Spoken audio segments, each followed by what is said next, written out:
पहले के और आज के दौर में बहुत बड़ा अंतर है। पहले के लोग बड़े धैर्य थे, बड़े साहसी थे, बड़े ब्रेव थे, बहादुर थे कहने का मतलब। लेकिन आज धैर्य और साहसी लोग नहीं हैं। आजकल तो छोटे से यानी थोड़े समय में ही वो अपने आपा खो देते हैं।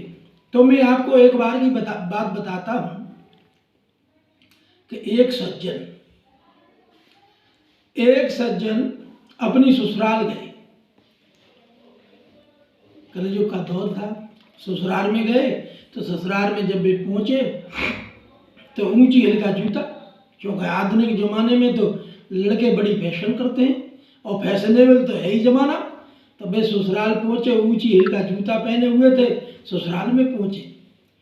पता चला ससुराल में कि चलो बहनों ही आ गए या दामाद आ गए। तो उनकी शाम को व्यवस्था की, खाने पीने की व्यवस्था होने लगी अंदर, और वो बाहर बैठक में बैठा दिए। जब बैठक में बैठा दिए, खाने पीने की व्यवस्था हो गई, तो ससुराल में जब जाते हैं, ससुराल एक ऐसी चीज है कि ससुराल सुख की सार होती है। सबसे आनंदमयी चीज जो है वो आज के जमाने में वो ससुराल है। तो सालियों ने उनके लिए खाटी वो चारपाई डाल दी। वे जाकर के अंदर बैठ गए।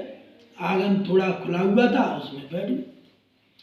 जब बैठ गए भी नहीं, जीजा जी ये बात, जीजा जी वो बात, जीजा जी ये बात, सालियां बैठी थी तो उनसे वार्तालाप होने लगा।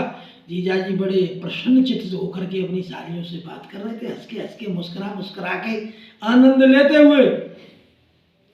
जीजा जी जब बैठे थे कुर्सी पर, सालियां जमीन पर बैठी थी, तो एकदम वहां से चुईया निकली। तो वे ऊंची हिल का जूता पहने थे, तो चुईया निकली, इधर से इधर गई और इधर से इधर गई। तो मैंने अच्छा, जो ही दोबारा उसने रिमांड किया, दोबारा लौटी, तो उन्होंने अपने जूते से चुईया को दाब दिया। जब जूते से चुईया को दाब दिया तो चुईया में दम कितना होता है भाई, चुईया गई मर। जब चुईया फड़फड़ाने लगी, मर गई, उसके प्राण उड़ गए, प्राण पखेड़ उड़ गए। तो सारियां कहने लगी, एक जीजा ये क्या कर दिया आपने, आपने तो चुईया मार दी। जीजा जी कहने लगे, मैंने इतने बड़े शेर को मारा है, इतने बड़े जानवर को पछाड़ा है, और ये जो कह रहे हैं कि चुईया मार दी, इसे चुईया बता रहे हैं। बनने की ठीक, चुप रह गए जीजा जी, बिल्कुल सन्न रह गए, उनने कुछ नहीं कहा। और सालियां वहां से उठ के चली गई। सासू ने कहा उनकी ने कि लल्ला खाना हो गया है तो खाना हो जाए, खाना खा लो। लेकिन वो खाना नहीं खा रहे, वे गाल फुला के बैठ गए होकर के। संध्या का वक्त था, उनके ससुर साहब आए। तो उनके सासू माँ ने उन्हें बताया कि ऐसे ऐसे उन्होंने चुईया मार दी थी। लड़कियों ने कह दिया तो वो नाराज हो गए, वो खाना नहीं खा रहे। बस इतनी सी बात है। कहा तो ठीक है। उन्होंने की टॉर्च लाओ। टॉर्च उन्होंने कमरे से उठाई और टॉर्च ससुर साहब के हाथ में पकड़ा कि आप जाओ। सासू माँ अंदर चली गई। ससुर साहब आए थोड़ी देर में, तो उन्होंने उनको तो बता ही दिया था सासू माँ ने कि सारा वृत्तांत क्या है, क्या नहीं, क्या हुआ है, कैसे चुईया मारी है। तो वे आए, ससुर साहब जब आए तो वहां चुईया पड़ी थी। तो उन्होंने एकदम टॉर्च लगा करके एकदम कहा बनी ऐसे उछल गए। और उछलने के बाद और वे बोले, लंब पूछ झप कौन बड़दंत्रधारी है, वो इतनी तगड़ी शिकार किसने पछाड़ी है। तो क्या कहने लगे, दामाद जी एकदम उछल गए खुशी के मारे।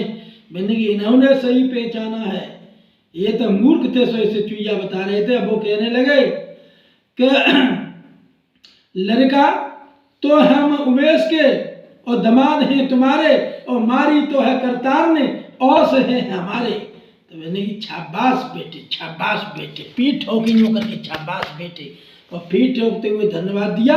और मैंने कि बेटा इतनी बड़ी शिकार हमारे क्षेत्र में तो किसी ने नहीं मार पाया, ये तो बहुत बड़ा जीव तुमने मार दिया है।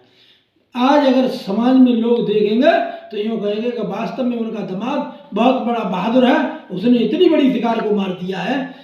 और वो शिकार मारने के बाद जब उन्होंने कहा खाना फाना हो गया कि नहीं, सासू माँ ने कहा खाना ले आए लल्ला, कहाँ ले आओ।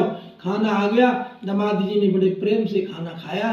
कहने का मेरा तात्पर्य यह है कि आज की जो युवा पीढ़ी है वो चींटी को तो शेर समझती है, और शेर यदि आ जाए तो पता नहीं जंगल का सबसे बड़ा कौन सा होता है जानवर, उसको हाथी से भी बड़ा समझते हैं। ये इनकी आज की सोच है, आज की थिंकिंग है। तो इस थिंकिंग को बदलना होगा। आप